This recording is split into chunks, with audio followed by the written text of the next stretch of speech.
Je représente l'association La Voix des Lévriers et je suis venue aujourd'hui vous présenter mes amis. Ce sont des chiens qui maintenant partagent ma vie depuis 1 à 4 ans et qui sont en fait sous l'horaire de chiens parfaits. Ce sont des miraculés, ce sont des rescapés. Rigel par exemple, qui est à ma gauche, a été pendu. Vous voyez autour de son cou la cicatrice de la corde. C'est un chien qui a été pendu avec les pattes arrière qui touchaient le sol. Alors c'est quelque chose qui n'est pas, c'est pas un de temps en temps, c'est quelque chose qui est permanent en Espagne. C'est un pays où on chasse au lévrier, c'est un loisir. On chasse de façon intensive, on reproduit de façon intensive et on massacre de façon intensive. Kanita, qui est là, qui est belle comme tout, elle fait aujourd'hui 22 kilos, elle en faisait 11 quand elle est arrivée au refuge, on l'a laissée mourir de faim.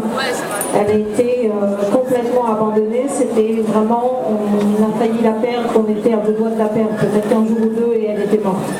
Alors on se dit que ces chiens-là pourront jamais être heureux en famille, ils ont vécu que chez des brutes, ils ont connu la faim, le froid, les coups, bien sûr, énormément de coups.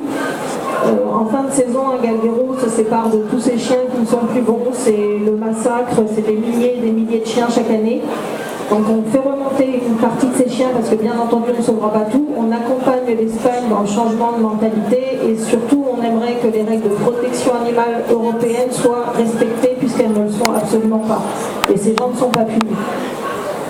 Donc on a besoin de tout, bien entendu, on a besoin de dons pour remettre ces chiens en état, on a besoin de couverture, de colliers, de croquettes, on a besoin de familles d'accueil, d'adoptants, de relayer l'information via les réseaux sociaux, via les gens que vous rencontrez. Parce que ces chiens méritent, parce qu'ils sont capables de se réadapter malgré ce qu'ils ont connu. Et puis cette petite chose toute rigolote aussi.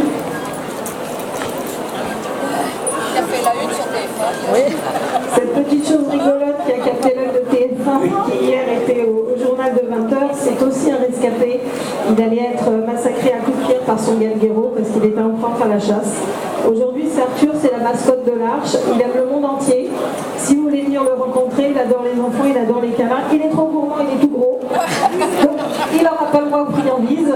Mais venez les rencontrer, vous verrez que vraiment il est vite pour les aides et qu'on fasse cesser ces horreurs.